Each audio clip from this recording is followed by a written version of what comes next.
There he Hey, is. how are you? Good, mate. How are you? Good. I haven't done an Instagram live in months, like over 6 months. I was gonna say, I Insane. don't feel like I've done this since lockdown.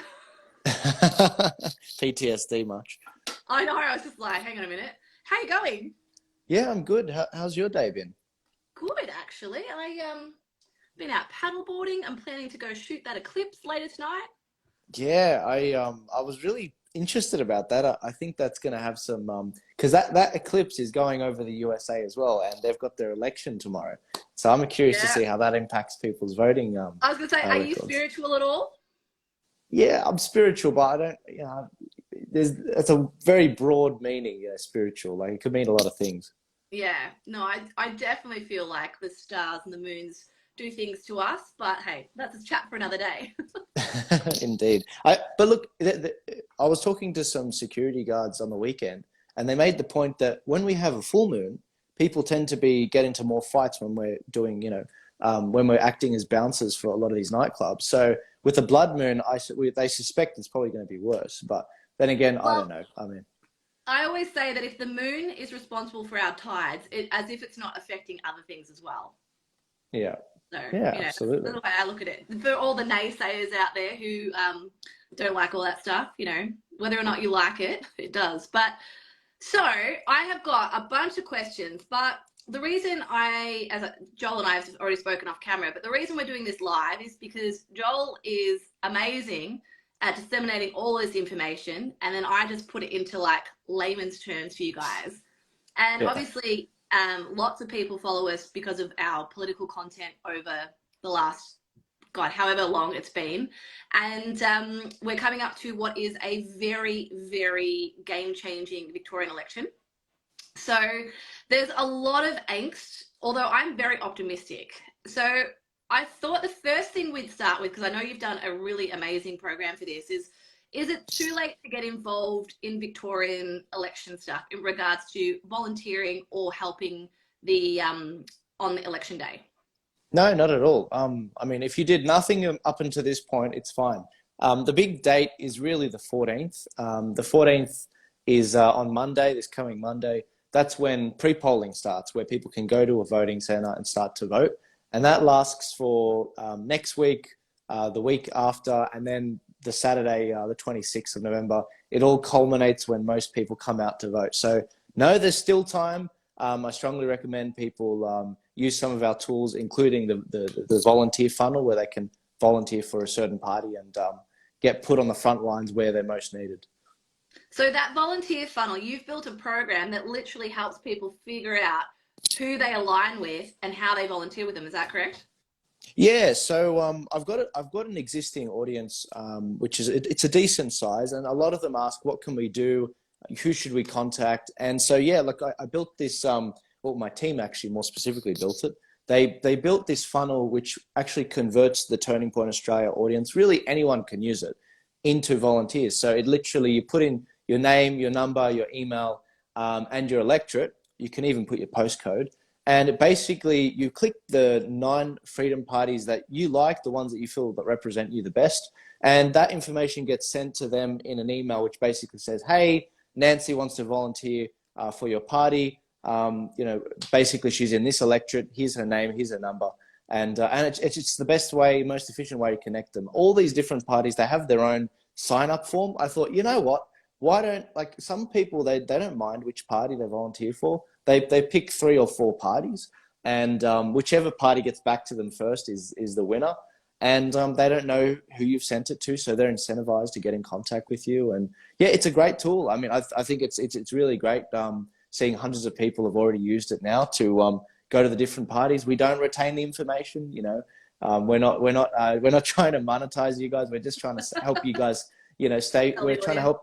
Yeah, well, I mean that's the thing. A lot of people they harvest information, Facebook, but no, we really want to actually give you guys all the tools you need so that you can win this election. All right, awesome. So that's number one. Guys, if you haven't yet, share this live so people can jump on. We're about to go into the election stuff, specifically for Victoria. So if you are watching, share this so other people can jump on because we're going to share some really important information. So Joel, where do we even start? We've got one of the most contentious elections I think we've ever seen in Australia, let alone Victoria. We have got arguably one of the most megalomaniac, horrible dictators to ever hold public office in the current times. That's probably quite hyperbolic, but that's how I feel. And a lot of people are looking at the polling and going, well, what's the point of even voting? He's going to win. You know what I mean? Like, there's nothing we can do. What's the first thing you would say to people who are having this whole attitude of like, well, what are we going to do about it? There's nothing we can do. Well, look, I recognize that there's some people that they truly think there's no way we can turn this around. And like, if that's the case, guys, come to New South Wales. It's a lot better over here. Or if even you think New South Wales is that bad, go to Florida. But for those of you that want to actually fight, for those of you where it's your home and it's worth fighting for, there's 6 projects we're rolling out to arm you guys. I'm very clear about what the goal is in this election. Like, what does winning really look like? A lot of people in the federal election, they made the point that, oh, you know, we're going to run and this guy's going to be the next Prime Minister of Australia and we're going to form government and make legislation and solve all your problems. That's the wrong approach. I'm realistic. I'm not from Victoria, and I feel uniquely placed to provide an unbiased commentary on where I think the state's going and what you guys can do to actually get tangible results. So the way legislation gets passed, and the reason why Dan Andrews was able to basically run roughshod over all of you guys, is because he's able to get legislation passed, emergency powers passed, through the lower house and also the upper house. Now, one really cool thing is that in the upper house, we actually have a genuine chance at capturing a balance of power. And that's basically where the parties in the middle, they actually are able to veto legislation that comes through. And so this election, if we win 3 to 4 upper house seats, I don't want to get too technical, but if we win 3 to 4 upper house seats, it gives us the leverage to basically stop all legislation that comes through unless we give it the stamp of approval. So who are these parties that could supposedly get this? Well, you could have a situation where you have, you know, the UAP party. There's I really shouldn't mention all the parties because I don't have to mention all 9 of them. But you know, you got One Nation, you got the Liberal Democrats, you got the Freedom Party. There's 5 more. Excuse me, guys. But the idea is that this coalition of parties, they all go in with similar sort of policies and they all look out for each other when they get in there. And that keeps whichever government wins, Labor or Liberal, honest. And I don't see why Victoria can't have a really positive result and put your state back on track. Exactly. So for anyone watching that isn't quite sure what Joel's talking about there, I'll give you a perfect example. So for the first 2 years of the pandemic, Daniel Andrews and the Labor Party held majority across the upper house and the lower house, which is why they were able to freely pass all those pandemic all the pandemic legislation and do all the lockdowns and do all the curfews and things because no one challenged them on their point. The Liberal Party lost in a landslide in the 2018 election. And whilst there were some independents in there, you had Andy Meddick, you had Samantha Ratton from the Greens, Fiona Patten, Transport Matters, Rodney, I forget his surname. So you had those people. But the problem is most of those people were aligned with the Labor Party. So even though they were independents in the upper house, their values and their allegiance, I guess you could say, aligned with ALP, Daniel Andrews. So Daniel Andrews was able to do all of those things that he did. The reason that sort of changed towards the end of 2021 is because we had a defector in the ALP, which is Adam Somyurek, and he came back famously to save the day. But also we had some strong contenders. So particularly when, what was it? Joel, correct me if I was wrong. It was when they were trying to push through the bill that we were all protesting about. Adam Somyurek was the chink in the wheel there that didn't let it go through. But then we had Rodney from Transport Matters, who then went across to ALP and gave them the vote they needed to push that legislation through. So the reason we talk so often about stacking the upper house is to stop Daniel Andrews or the ALP, or even also the Liberal Party, say they were to get in, to have just freedom to push through whatever they want. And we're seeing the similar thing happen in the US at the moment, which we're going to get to in a second, when one government or one party has free reign across the board, that's not a democracy, in my view. You know, you need to have that yin and yang and hold each other accountable. When you have sweeping powers, that's when you have this alignment. And given we're heavily polarized at the moment, that sets a really dangerous precedent. Would you say, Joel? Yeah, absolutely. Absolutely. It was the permanent pandemic legislation in November last year. And yeah, Adam Somyurek, a former Labor member of Parliament in the upper house, he infamously came back.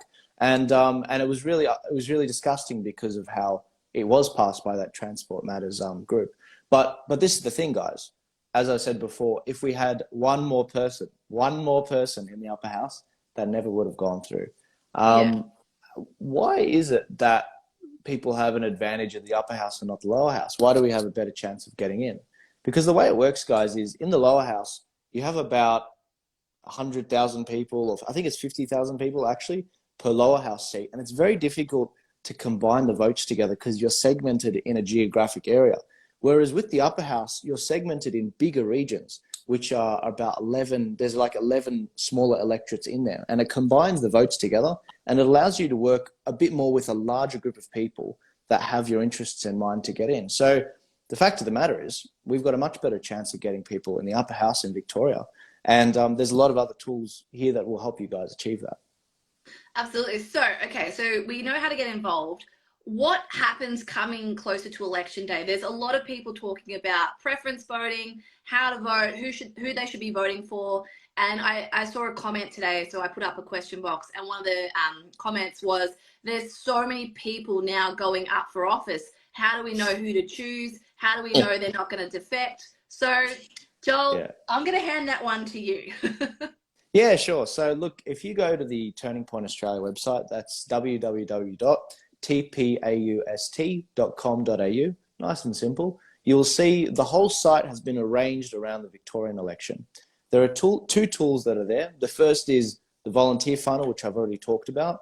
And the second one is informative graphics. One of them includes this beautiful policy matrix, which shows you all the different parties at the top that you're most likely to vote for, and also the major parties, so Labor, Greens, and the Liberal Party.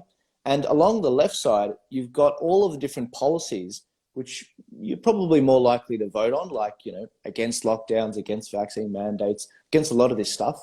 It's got it all on here. And in green and red, you've got their stances on it. So it becomes very apparent very quickly which parties have your interests in mind with this sea of green.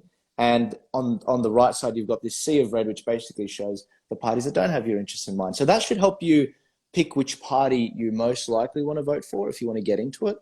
I strongly recommend everyone do their own research, of course, but I do understand people don't have time. And so we're trying to increase that process. The second graphic we have to help people is also and you'll find this in the same spot.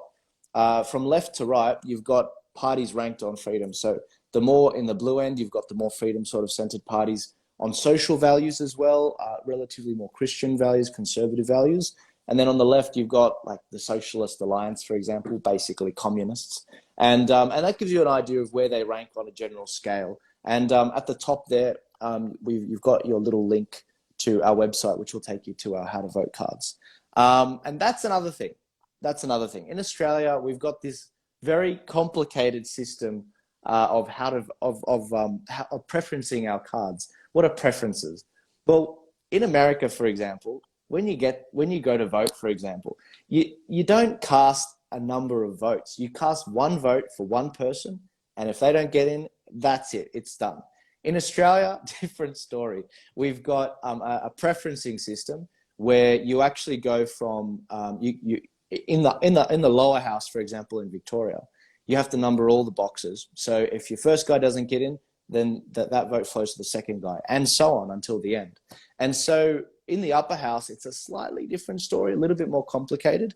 But one of the tools we've come out with to help you number your how to vote card is, and we did this for the federal election, it was hugely successful. We ended up coming up with these how to vote cards, which basically have all of it in one place.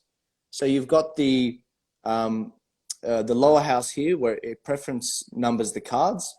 And we've also got one for the upper house as well. So you just follow the numbering for your area. And what does that look like? You go to the website One of the tools is the How to Vote cards, which is going to be available on the 14th of November. You put your address in, don't worry, we won't retain the information. Put your address in, and then and it'll spit out a How to Vote card that looks like this, customized to you, customized to your area. So we take the difficult work out of working out who's who.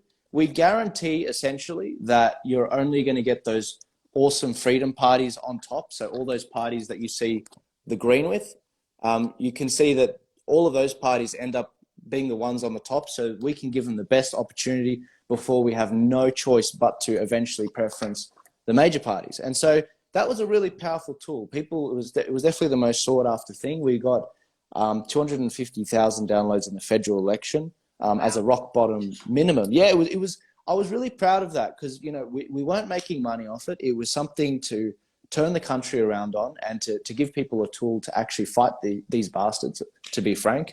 I think that it's going to be very interesting for Victoria. I'm going to put a curveball in there, sorry. Yeah, sorry sure. to cut off. Please. So we've heard a lot of speculation about one of our key freedom parties, the Liberal Democrats, who were incredible advocates for freedom throughout the pandemic. And there is a lot of what you could call hearsay, but I have it on good authority that there will be a preference deal made with the Labor Party.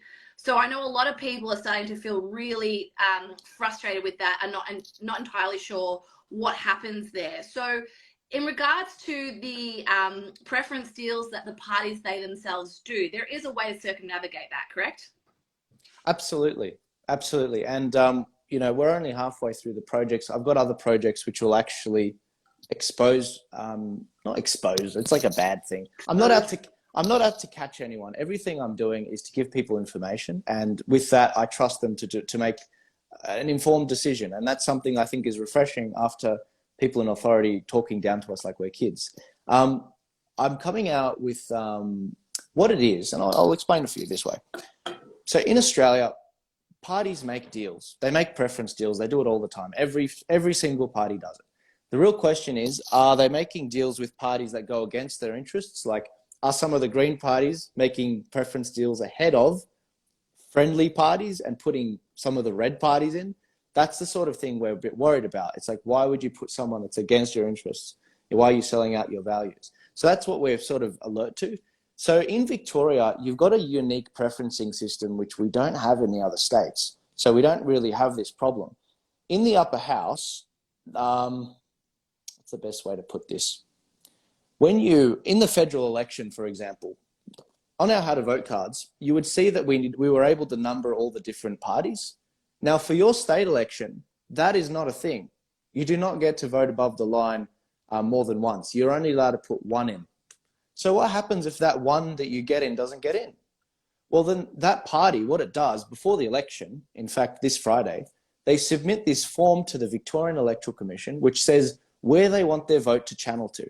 And so they pick which parties they want it to flow to until the end, until someone gets elected.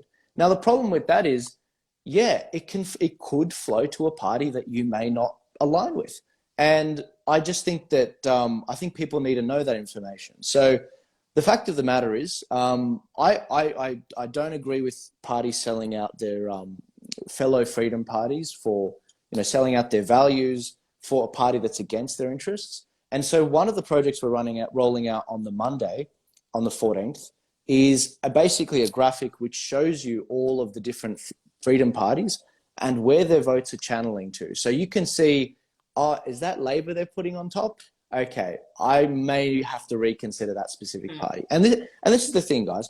I haven't thrown anyone under the bus yet, any of these parties. But you can be damn well sure when we have the facts on the 13th, this Sunday, we will have all the facts. That's when all the group voting tickets come out. We will know exactly where these parties are. Keep an eye out for our website. We will be updating that fourth project, which will expose how these preference flows will go for the upper house. And you will see exactly what's going on. Now, if you've got extreme anxiety because of this problem, there's another solution.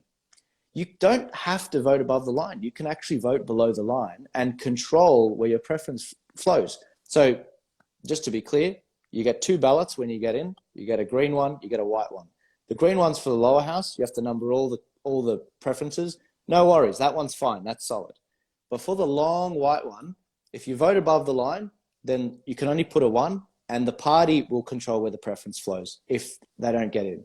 But if you vote below the line, you have to number at least 5 boxes, and you can control where the vote flows. So our how to vote cards, for example, they will be below the line voting, so you guys can control exactly where it goes. I think it's imperative, and I will not be holding back on Monday when we find out which parties have betrayed who.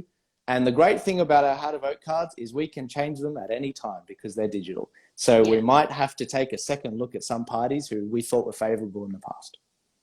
I think what you guys have done is absolutely brilliant. And I don't think I'll be alone in saying this, that up until the pandemic, the average Australian was very apolitical. Most people voted because it was compulsory, not because they were particularly engaged in our political landscape. But obviously, with what's happening both on a cultural level and also, you know, with the pandemic legislation and things like that, people have become grossly aware of just how much free reign our politicians have had. And I know this is something you and I spoke about when we were at CPAC. You know, the constant chaos we've had since John Howard. You know, we haven't had, correct me if I'm wrong, have we had a full-term Prime Minister since John Howard? We haven't, have we? Scotty didn't have a full term, did he? No, you're right. Every single person has been ousted by their own party. Am I correct in saying? I think you are. Yeah.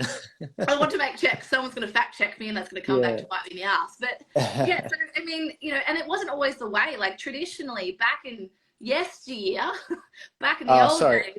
Sorry, I mean, Scotty had his, after he ousted, the nerd in me, after he ousted Turnbull, he went on to win the election in May 2019, and then he got ousted by, obviously, Anthony Albanese. But other than him, no one else. Okay, so Scotty, there you go. Yeah. I was going to say, we had to get that right because someone someone, of course. Yeah. But, you know, and I think the reason we've become quite destabilized, obviously, we'll get onto American politics in a second, but, you know, you've had that completely disjointed political landscape for the better part of 15, you know, since Kevin 07, right? And, you know, whether it's Kevin and Julia or it's Turnbull and Scotty, like whoever it is, there hasn't been consistent, thorough leadership in Australia, and the pandemic really brought that to a head because we got to see what these people stood for, and we realized, and I can be really frank in saying this, that a lot of our leaders are absolute fucking morons, you know. And you know, even as someone who grew up in a Liberal household and would have said they were a Liberal voter, I thought Scott Morrison was fucking staying. Do you know what I mean? Like, he's terrible as a Prime Minister. It's like, what did he believe in? Exactly. And no idea. You've made a really good point, because what we've done is traditionally voted for people just based on, you know, whatever our parents may have told us to do, unless you were politically engaged. Whereas now you have to go, well, hang on a minute, what do these people that we're voting for stand for? And what am I actually voting into government? Because I think, you know, I'm embarrassed to say this to you of all people, Joel, but back in my younger years, I did vote the Greens because I thought it was good to vote for the environment. I didn't realize they were little socialists. Do you know what I mean? It's all right. There's a lot of, you know, one of my biggest donors, she's actually a former Greens voter, and she's an old school Greens that, you know, back when the Greens Party actually was for, you know, actually protecting the environment. But no, look, I understand a lot of people, they just don't know. So we learn from our mistakes, and that's a good thing. Mistakes are good. So we've mentioned American politics a couple of times, and this is something that I personally take a real keen interest in, because I believe American politics sets precedent for Australia. We're always a little bit behind. So whatever's happening in America tends to flow onto us quite significantly about 12, 18 months later. Particularly around the 2020 election, I was very engrossed with that and watching all of that unfold. And then that has set what has been the tone for the last 2 years. And arguably, I think you could say it's an absolute clusterfuck, and it's just been chaos.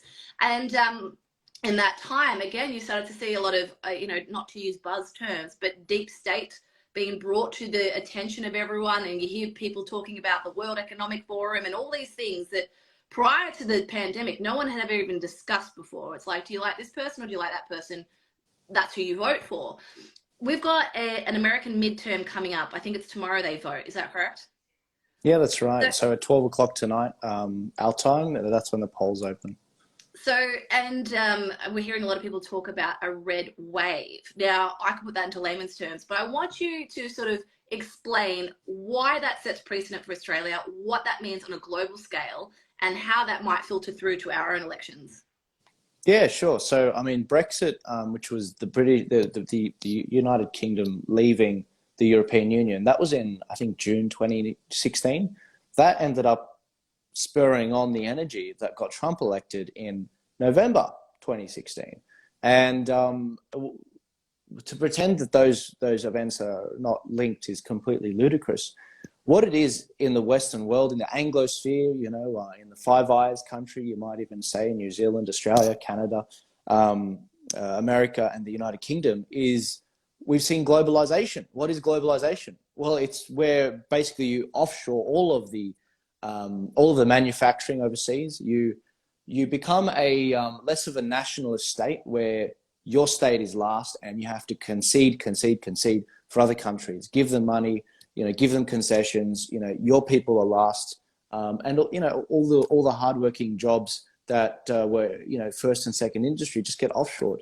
Now that has significant consequences, and in 2016 we saw that rear its head in those two countries, and this globalist control where we see these massive organizations like the United Nations, or even the European Union, these multi-nation organizations controlling and writing legislation. I mean, there was something like in the UK, 70% of their laws were being written by the European Parliament. Like that's absolutely ridiculous, and most of which were being done by nameless, faceless bureaucrats. I mean, 2016 was a big repudiation of that and saying, no, we don't want that. And we are seeing a similar sort of trend now. I think that what we're going to see in the midterms in terms of a red wave, it'll most likely be the Republicans absolutely winning the lower house, the House of Representatives. And I think they will probably also capture the Senate as well, possibly with a 54-seat majority. They have 100 seats, so that's a 4-seat majority. I think that could do them very well. But what does that mean for the country? What does that mean for Australia? Well, I think what it shows is that America, being a cultural leader in the world, as you rightly pointed out, when America sneezes, Australia gets a cold.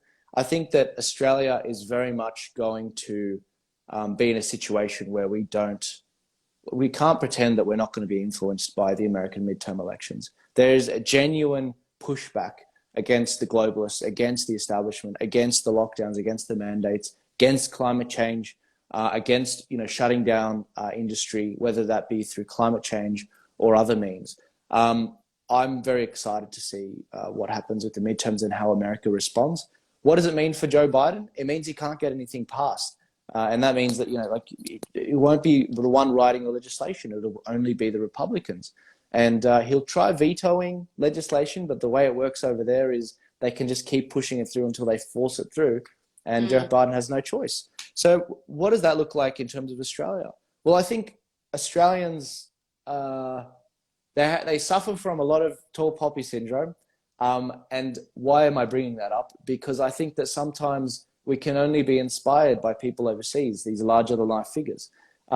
Because when they come here, everyone's like, so they almost worship them.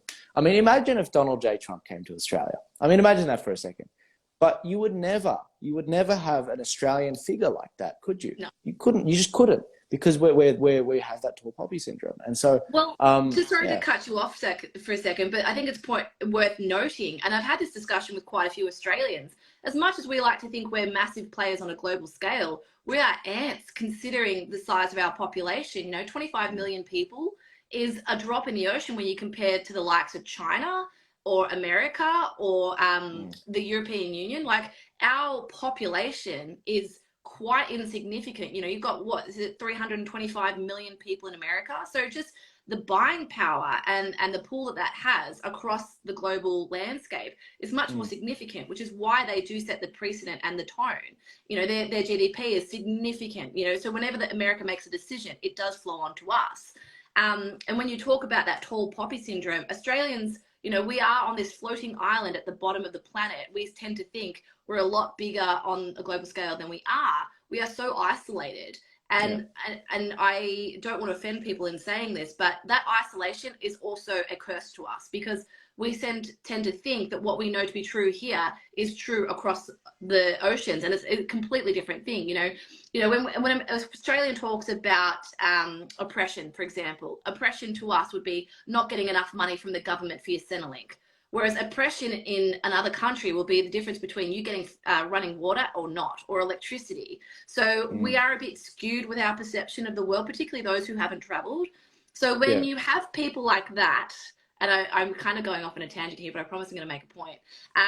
When you have our inner city elites, our Greens, Yarra City Council residents, people in Northcote and Thornbury and Brunswick, those guys who stand there on their soapbox talking to us about oppression and democracy and all of these beautiful things and all these things that they've read in books, they're doing so exactly like you said, because there's these figures like AOC in America, who's a young Latin woman that's, quite attractive. And, I'll give her credit. She seems to be somewhat of a good politician to a degree. And people look at that and go, wow, we need something like that here in Australia. And what it does is it actually skews our view on things, because AOC is pandering to a inner city white establishment of New York, whereas that is not reflective of what we have here. And so what we're seeing is a lot of Australians waking up to being politically asleep, and now they're having those opinions. And I think social media has a big play on that.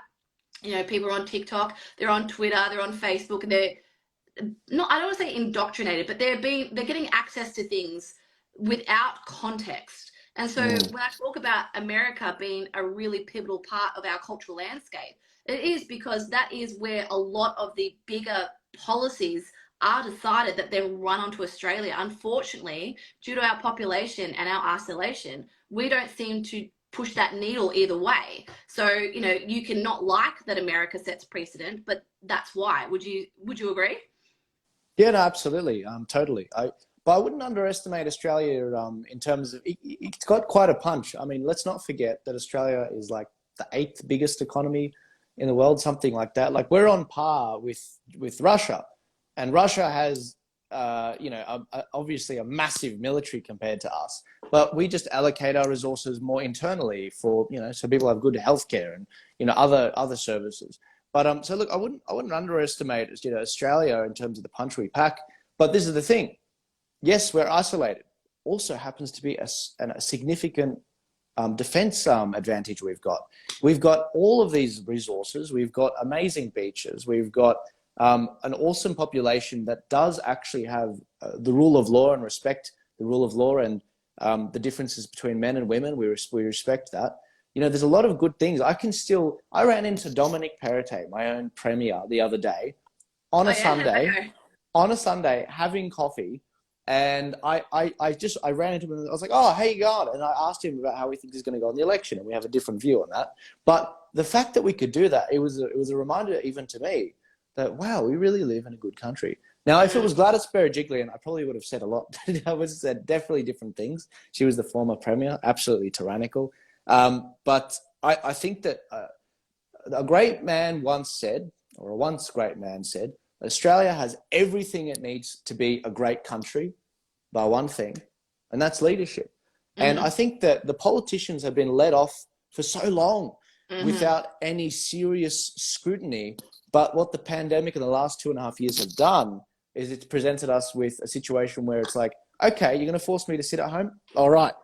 I'm going to look at everything you're doing, and I'm going to criticize if you put one toe out of place, I will see it and I will point it out. And that's exactly what's happened. We've ended up creating an entirely new media class in, citizen journalists. You may not consider yourself that, but citizen journalists like yourself and Rukshan and others. And what has happened is the mainstream media have abdicated their responsibility to the people.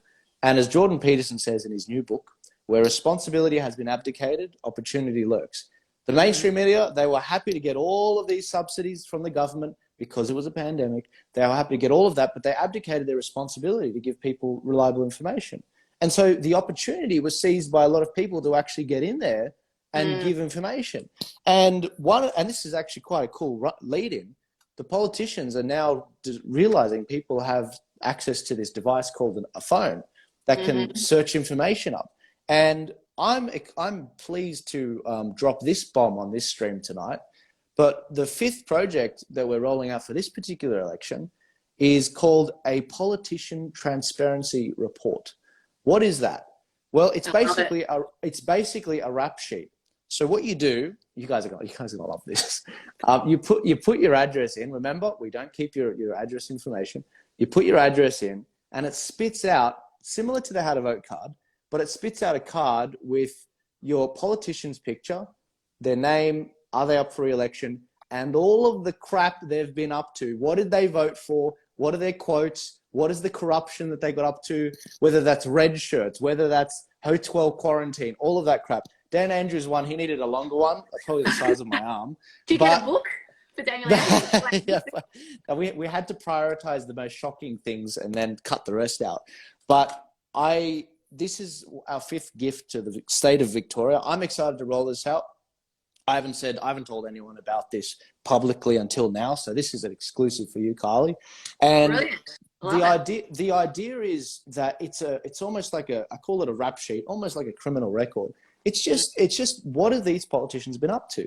I'm not twisting the facts, it's just the truth. And so the goal is we're rolling this out for Victoria for your election as a gift. Eventually, we're going to be rolling it out for all the other state elections systematically. And the goal is you're able to put in your address, and it actually not only gives you all of the other, your politician in your state level, but we eventually want to do it for your federal level and your local level. So it's a long-term plan. We're going to be doing this for decades. And I think that Australia could really benefit from an injection of transparency and honesty. And again, every project so far I've talked about, they're all free. There's a lot of work behind them, but they're all free in terms of why we're doing it for you guys. I am sick of. I used to be a construction guy. I was making a good living there, and the government in the first lockdown in 2020, I lost my job. I lost a lot of other things. I lost my father. I lost, I think, 5 out of all of my siblings and their partners. We lost like 6 or 7 jobs between us. I mean, and this is only New South Wales. This isn't even Victoria. You guys copped it even worse. Yeah. So it gets to the point where you're just like, it's not worth me pursuing my career. That life plan I had, I got to throw it in the trash. Mm-hmm. It's more worth my time to actually dedicate it to 1, replacing the media, 2, educating people how to vote better people into parliament, and 3, getting rid of the existing parliamentarians. And so, yeah. I think it's absolutely brilliant. And just back to what you said about Jordan Peterson, I like to think of myself as an eternal optimist, even in the face of what seems to be, a pretty negative and bleak landscape. There's always opportunity. And that's one thing that I've always prided myself on. I think that's part of the entrepreneurial spirit, is that you identify where there are opportunities. And I'm a bit like you, that everyone knows my story. The pandemic really hit me.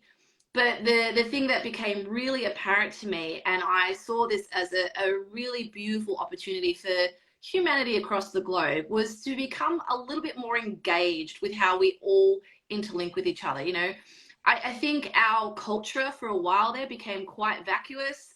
We became very superficial. We were very insulated, and we were focused very much so on what's in front of us, as opposed to how we all connect or interlinked with each other. And particularly with politics, in Australia, we are blessed to have only known prosperity for the most part.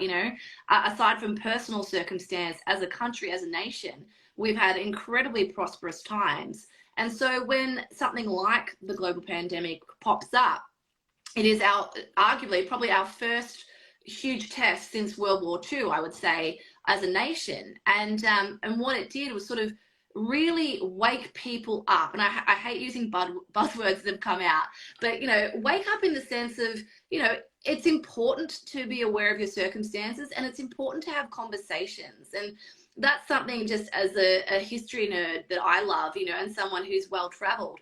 The conversations I have with people in different cultures, on different continents, and the things you learn, it doesn't mean you have to adopt it. It doesn't mean it becomes truth for you. It's just good to have a bigger perspective. And I think the thing that alarmed me the most with the pandemic, particularly from the political side of things, was how quickly people were to just accept whatever the chosen narrative was without any, you know, critical thought, or just even to question, was potentially there some kind of reason why we were being peddled this? Or, you know, was it indeed actually the truth? And I think, like you said, since the 2016 election, we saw that there was a lot of stuff going on because a lot of us were asleep at the wheel. We didn't have a reason to sort of be taking note of what was going through. And, you know, without going too into it, at the moment we are going through a massive cultural shift. Whether you want to talk about conservative values are up against, you know, this progressive wokeism. And I think that has polarized a lot of people. And when it comes to voting for your politicians now, not only are you going, well, hang on a minute, what are their policies for our infrastructure? What are their policies on cultural issues? Because, you know, they're going to be sweeping in legislation that's going to affect the next generation of kids. And I think the biggest blessing that we have now is not only are we more awake as to what politicians are doing in Parliament. I mean, I don't know about you, but how many of us had ever actually watched a sitting of Parliament before? I watched more Parliament during the lockdown than anything else because I just wanted to see what they were saying. But, you know, it's a positive thing. And from this, you can learn. And I think it's really refreshing because there are so many of us with really diverse backgrounds and really diverse perspective on what's going. And, you know, I don't think anyone should have a free for all in saying what everyone else should adhere to. I think that melting pot is what makes us so special, particularly in Australia, a very multicultural country. I don't expect every single person that I bump into to align with me politically. But what I do appreciate is having the freedom to have that conversation. And mainstream media particularly made it their agenda, I think, to silence any potential conversation for the last 3 years. And we're certainly seeing that now. It's interesting. I bring up, what's his name? What's his name? Hindle, the guy that used to be on... Joe Hildebrand. That's him, Hildebrand. I like to bring him up because he's Mr. Pro-vaccine, you know, pro-lockdown, who then all of a sudden realized that there was a bit of a shift happening. So he thought he'd adopt that and be an early adopter of that cultural shift. And now it's all, you know, I was the one calling out this and I was the one calling out that. I'm like, my receipts say otherwise, mate. You know what I mean? Yeah. So, they came around eventually, though. They did. And just to back what I was saying, you know, there was so many amazing opportunities that are coming up here. And that's why I take this wildly optimistic approach. And particularly when it comes to being engaged again politically, you know, you now get to assert yourself. You get to make your vote count, but you also get to understand like what you're actually voting for and how it sets precedent for the next generation. So tools like what you guys are putting together are actually really incredibly powerful. And the fact that you've done it for free is, you know, it's a testament to what you guys are doing. But it's like people like Rukshan, you know, people like Topher, everyone has their own like perspective that they've had initially coming into it. But ultimately, we're all kind of working towards the same goal. And that is, I mean, I hate to, again, use buzzwords, freedom of speech, having that open democracy and having that voice for everyone in our parliaments, which I feel like we haven't had for a long time. So one of the questions that I got here is speaking about the red wave and obviously with Elon Musk taking over Twitter and things like that, this massive cultural divide that we have, particularly with politics, you know, it's very polarized. We're basically tribal now.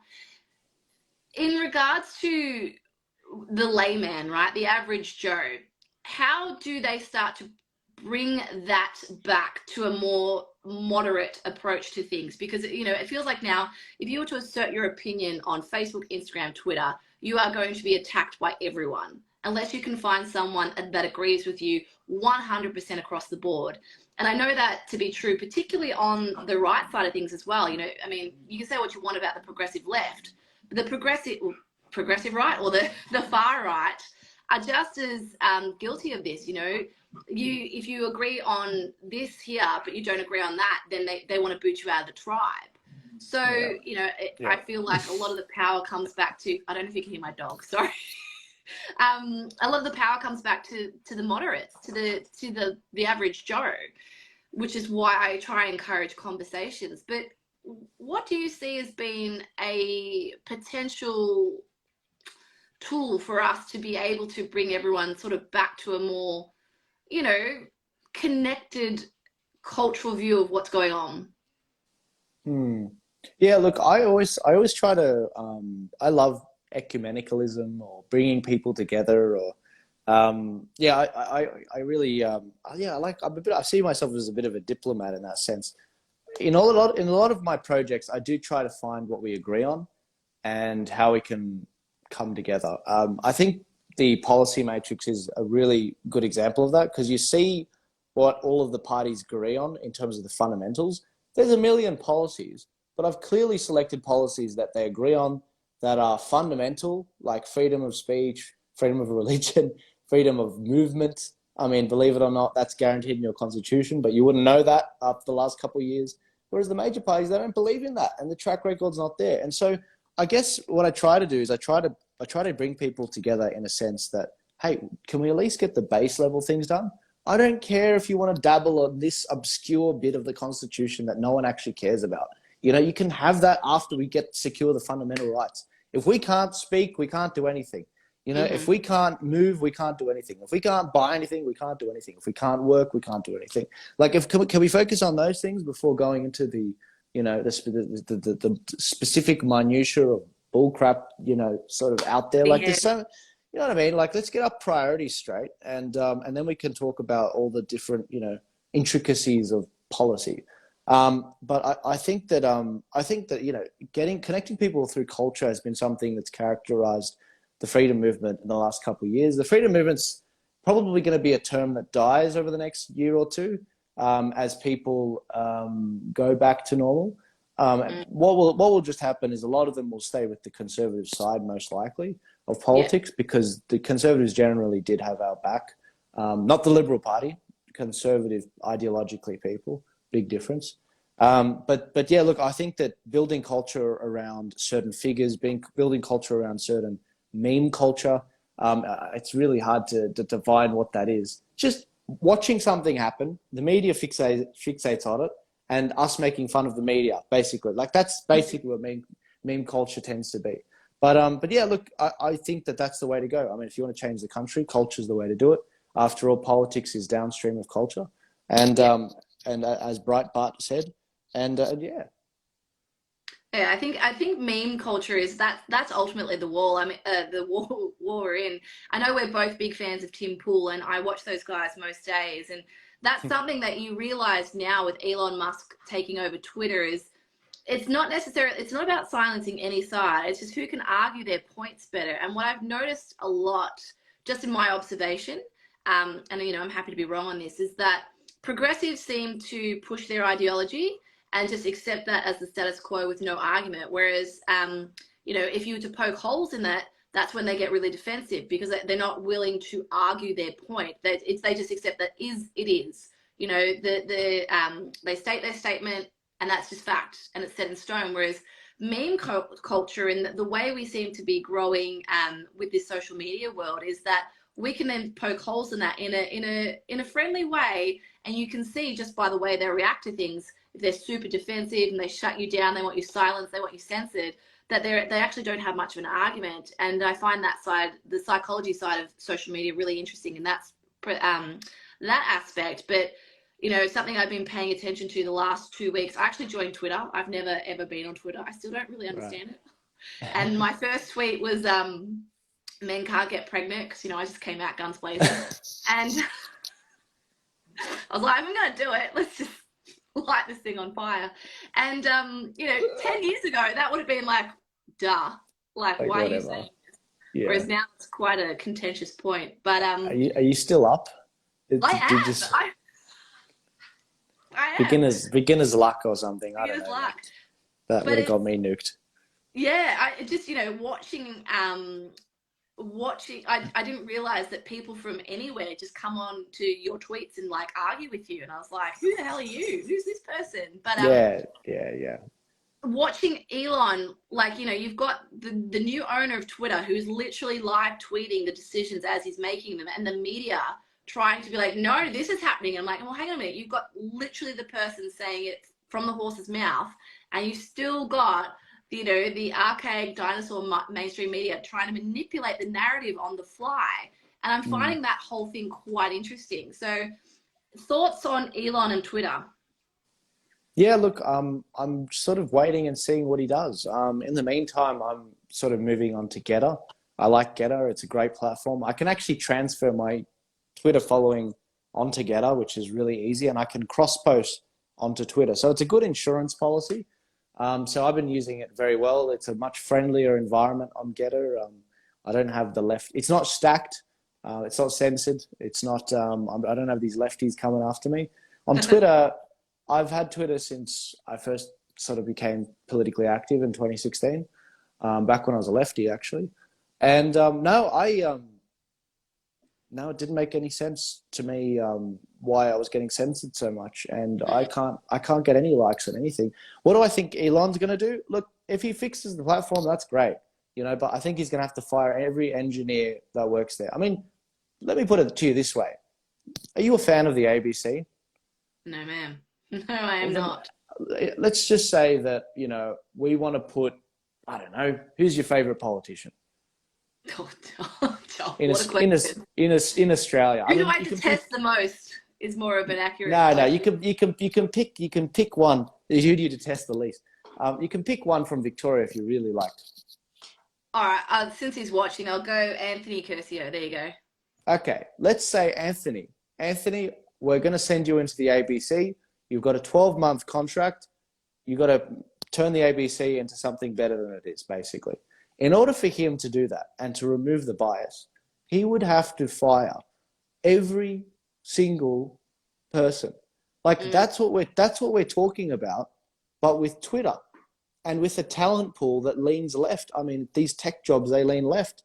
In media, in the ABC sense, it leans left. And on top of that, they can sort of afford to be crappy compared to other organizations because the taxpayer backs them.